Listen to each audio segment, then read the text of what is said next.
Hello everyone and I welcome you all to our YouTube channel Civil Services Platform। तो आज के इस video में हम लोग आंसर राइटिंग के बारे में देखेंगे। ठीक है, we will look at the answer writing कि इसमें क्या क्या टेक्निक्स हम लोग फॉलो कर सकते हैं। ठीक है, क्या क्या इसका स्किल होता है कि कैसे कैसे आंसर लिखा जाता है। ये प्राइमरली अभी जो है फ़िलहाल के लिए जो आप PDF देख रहे हैं ये JPSC मेंस का मॉक टेस्ट से है रिलेटेड। ठीक है, एग्ज़ाम प्रीलिम्स होने के बाद I have appeared in certain mock test, तो वहाँ के ये PDFs है।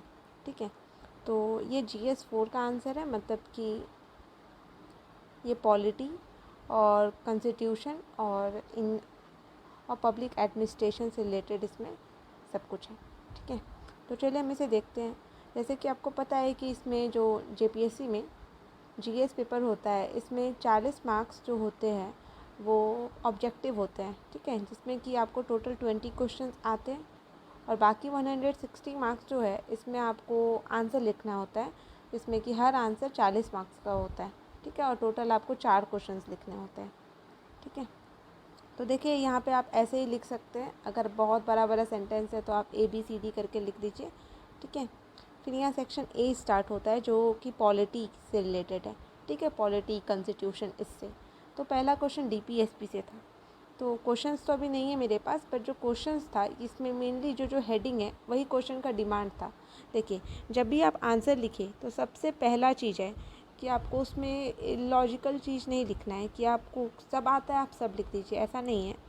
पहला है कि आपको to meet the demand of the question, आपको क्वेश्चन का डिमांड को एड्रेस करना है। क्वेश्चन अगर आपसे उसका कॉज पूछ रहा है तो आपको कॉज लिखना है। क्वेश्चन अगर कंसीक्वेंस पूछ रहा है तो आपको कंसीक्वेंस लिखना है। क्वेश्चन अगर सॉल्यूशन मांग रहा है तो आपको सॉल्यूशन देना है। ठीक है, बस इसमें एक चीज़ है कि इंट्रोडक्शन इज़ कंपलसरी, आपको इंट्रोडक्शन हर हाल में लिखना है, और कंक्लूज़न। ठीक है, ये भी कंक्लूज़न थोड़ा वे फॉरवर्ड जैसा होना चाहिए, थोड़ा अच्छा होना चाहिए कि आप एक तरह से जो भी दिक्कत है या भी जो भी कदम सरकार के द्वारा उठाए गए उसे आप अच्छे से बताएं। ठीक है, तो ये जो जैसे क्वेश्चन रिलेटेड था directive principle of state policy से, तो आपको वो बताना था कि ये क्या है। और जैसे अंडरलाइंड वर्ड्स है, जैसे पार्ट 4 में ये मेंशन्ड है, आर्टिकल 37 से 51 तक है, और ये बोलता है कि इंडिया एक वेलफेयर स्टेट है। फिर आप कैरेक्टरिस्टिक ऑफ DPSP आपको लिखना था, तो आप इसमें ऐसे डायग्राम बना सकते हैं, कुछ भी बादल बना दीजिए, फिर एरो दे दीजिए कि वेलफेयर ओरिएंटेड है, और पॉलिसी फॉर्मुलेशन में हेल्प करता है, जितने भी लॉज बनते हैं वो इसी के बेसिस पे बनते हैं, सोशल इकोनॉमिक जस्टिस देता है, विलेज ऑटोनॉमी का बात करता है, और इन्वायरमेंटल फ्रेंडली लॉज भी है इसमें। ठीक है, फिर क्योंकि JPSC BPSC स्टेट में ये होता है कि आप एक पॉइंट को अच्छे से इलाबोरेट कीजिए, क्योंकि आपको इसमें लिखना तो है बट आपको इसमें बहुत ज़्यादा लिखना है। UPSC में हम लोग को 3 पेज मिलता है और उसमें ही 4 टॉपिक पूछ देता है एक क्वेश्चन में। ठीक है, और आपको मात्र 250 वर्ड्स में पूरा करना है, पर इसके साथ वैसा नहीं है, इसमें आप लोग को लगभग 600 वर्ड्स लिखना है। ठीक है, तो अगर आप उसको इलाबोरेट नहीं कीजिएगा, एक्सप्लेन नहीं कीजिएगा, तो आपका वर्ड्स पूरा नहीं होगा। ठीक है, और आपको मार्क्स कम मिलेंगे। So the thing you have to put into consideration that कि आपको सही भी लिखना है, आपको थोड़ा ज़्यादा भी लिखना है, और पॉइंट्स मेंशन करना है। जैसे वेलफेयर ओरिएंटेड है तो आप यहाँ देख सकते हैं कि लिखा गया है directive principle of state policy calls for a welfare society with the government making laws and scheme for the welfare of its subjects. Article 45 calls for the providing the educational right maternity and is related in article 42। जैसे article 45 educational right के बारे में बताता है, और article 42 maternity benefit तो वो आपको बताना है कि वेलफेयर से रिलेटेड है। वैसे ही पॉलिसी फॉर्मुलेशन की जितने भी गवर्नमेंट के स्कीम बनते हैं, जितने भी पॉलिसीज़ बनते हैं, वो DPSP से रिलेटेड है।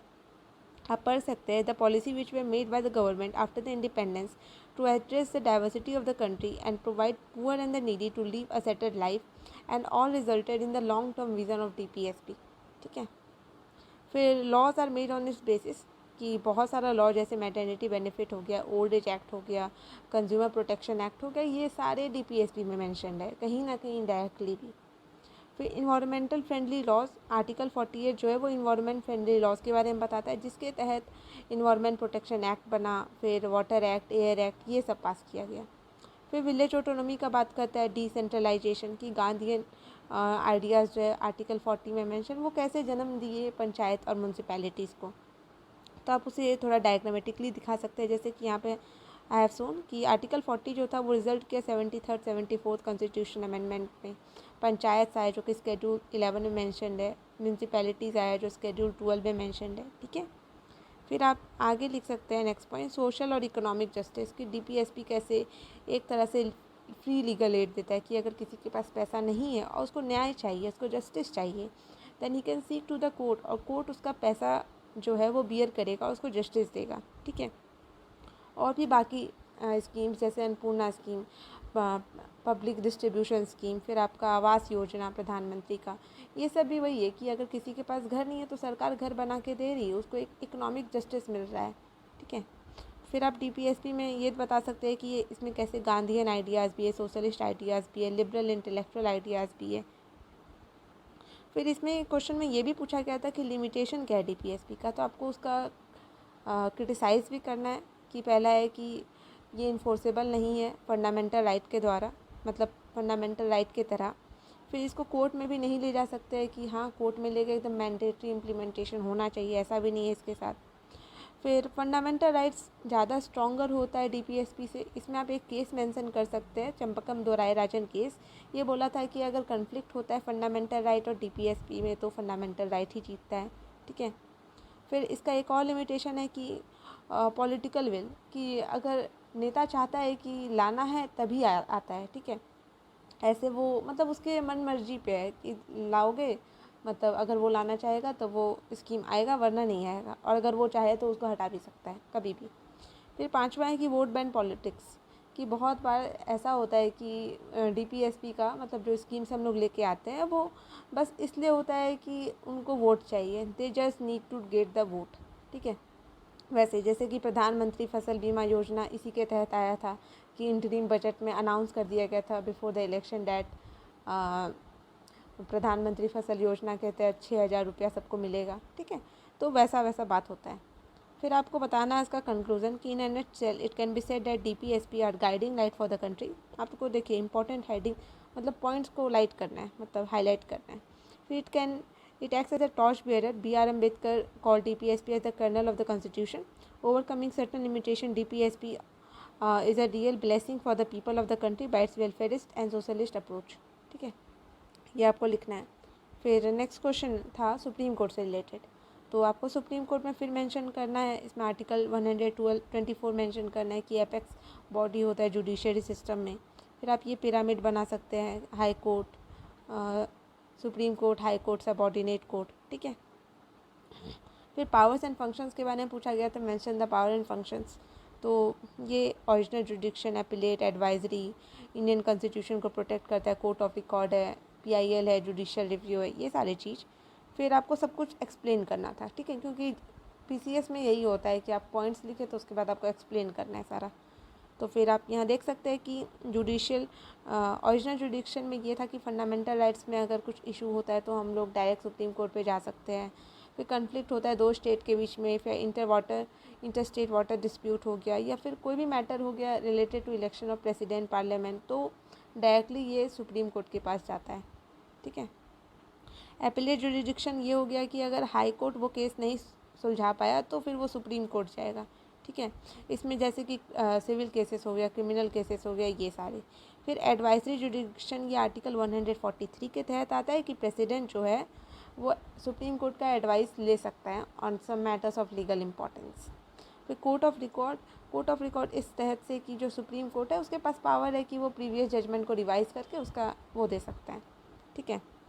फिर रिट जुडिक्शन आप बता सकते हैं कि कैसे फंडामेंटल राइट, फिर आप ये बताए दिए तो फंडामेंटल राइट में एक केस था Maneka Gandhi versus union of India 1978, ये कैसे आर्टिकल 21 इनका वायलेट हुआ था, तो कैसे ये सुप्रीम कोर्ट पहुंच गई थी। फिर जुडिशियल रिव्यू बताना है, ठीक है, इसमें आप कर सकते हैं। फिर judicial activism, public interest litigation, इसमें बहुत सारे केसेस हैं जैसे ताज ट्रेपेजियम केस, ठीक है, ये वाला बता सकते हैं कि जो ताजमहल है उसके सराउंडिंग में कोई इंडस्ट्री नहीं बनेगा, ठीक है, वो चीज़। फिर ब्रीचिंग पावर की जो कोर्ट है उसका अलग पावर है, जैसे अभी हाल में एक केस आया था कि कोई मतलब एक पर्सनैलिटी है एक्यूज द सुप्रीम कोर्ट, मतलब सुप्रीम कोर्ट का जज को, तो उसको वो वही ब्रीचिंग मतलब उसको ब्रीच कर दिया गया था। फिर सुप्रीम कोर्ट प्रोटेक्टर है कॉन्स्टिट्यूशन का, तो वो बता सकते हैं आप कैसे वो करता है, ठीक है। ऐसे आर्टिकल 50 बात करता है कि मतलब आर्टिकल 50 बात करता है separation of judiciary from executive, जो कि इसको इंडिपेंडेंट बॉडी बना देता है। फिर आर्टिकल मतलब सुप्रीम कोर्ट जो है प्रोटेक्टर किस तरह से, तो जब डेमोक्रेसी का ख़त्म हो रहा था, मतलब 1975 की बात है, 1975 1970 की, जब ऐसा हो गया था कि कौन सा पावर ज़्यादा है, आर्टिकल 13 या आर्टिकल 68, आर्टिकल 368 जो केशवानंद भारती केस से रिलेटेड था, उसमें बताया गया कि नहीं, जो मूल चीज़ है, मूल संविधान है, ठीक है, बेसिक स्ट्रक्चर जो है उसको हमेशा प्रिजर्व करके रखना है। तो वो जजमेंट दिया गया था केशवानंद भारती केस में, जो बहुत हिस्टोरिक जजमेंट है और उसे अभी भी फॉलो किया जाता है और हमेशा ही किया जाएगा, ठीक है। फिर उसी के साथ कंक्लूड कर सकते हैं कि thus with time and again certain judgment are pass by the supreme court to protect the constitution and to preserve the soul and dignity of the constitution, ठीक है। तो ऐसे आप ये क्वेश्चन लिख सकते हैं। फिर नेक्स्ट सेक्शन भी आ जाता है पब्लिक एडमिनिस्ट्रेशन का। इसमें क्वेश्चन था पब्लिक एडमिनिस्ट्रेशन से रिलेटेड, तो आपको पब्लिक एडमिनिस्ट्रेशन का डेफिनेशन याद करना होगा, ठीक है। अगर आप याद नहीं कर पा रहे तो आपको कीवर्ड्स जानना है, ठीक है, कि पब्लिक एडमिनिस्ट्रेशन मैनेजमेंट होता है अफेयर्स ऑफ द गवर्नमेंट का एक ऑर्गेनाइजेशनल स्ट्रक्चर के through on the behalf of the government, जिससे कि स्कीम पॉलिसी को अच्छे से इम्प्लीमेंट कर सके एक इफेक्टिव मैनर में। फिर फीचर्स क्या क्या है, तो वही कि लॉज और पॉलिसी को इम्प्लीमेंट किया जाएगा, मासेस तक पहुंचना है, ठीक है।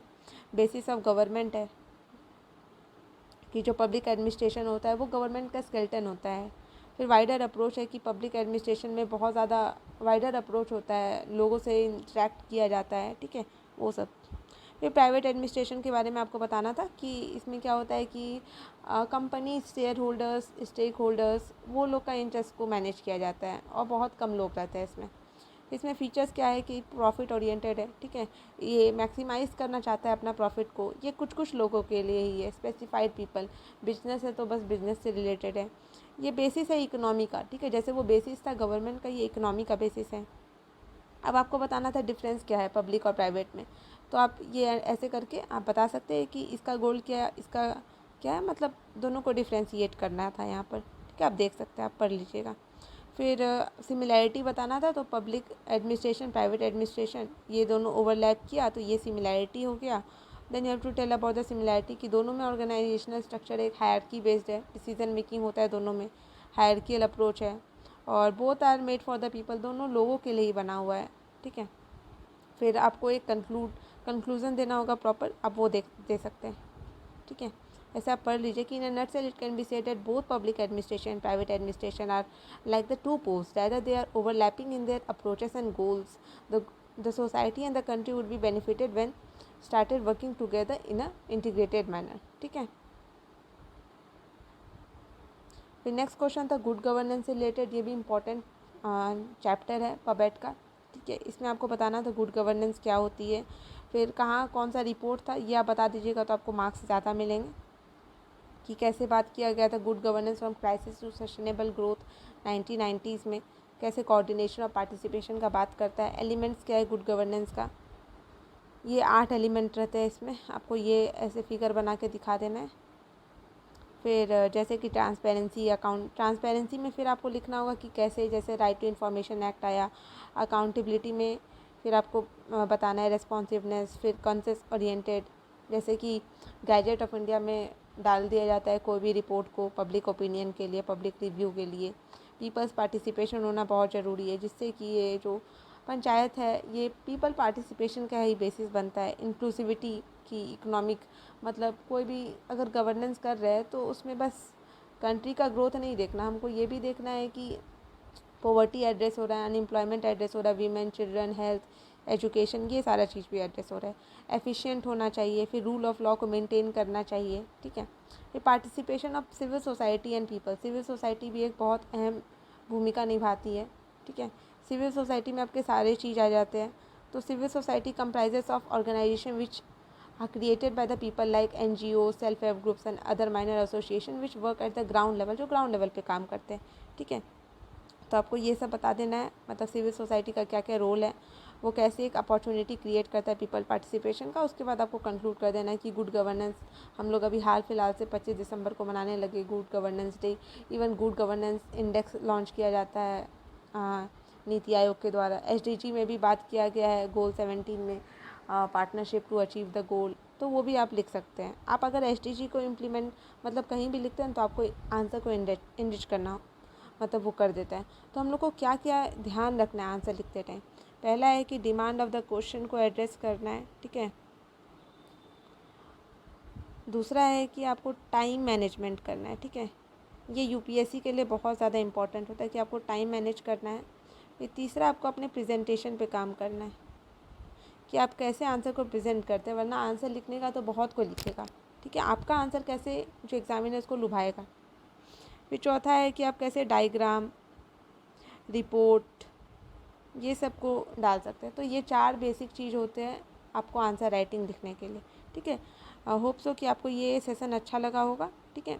I will also discuss the BPSC का मेंस आंसर राइटिंग कि वो कैसे किया जाता है, और जोग्राफी ऑप्शनल से भी आई विल डिस्कस क्योंकि वो मेरा ऑप्शनल है, ठीक है। And I have done answer writing for them too, ठीक है। तब आप लोग ऐसे ही पढ़ते रहिए। Till then keep watching. Thank you so much.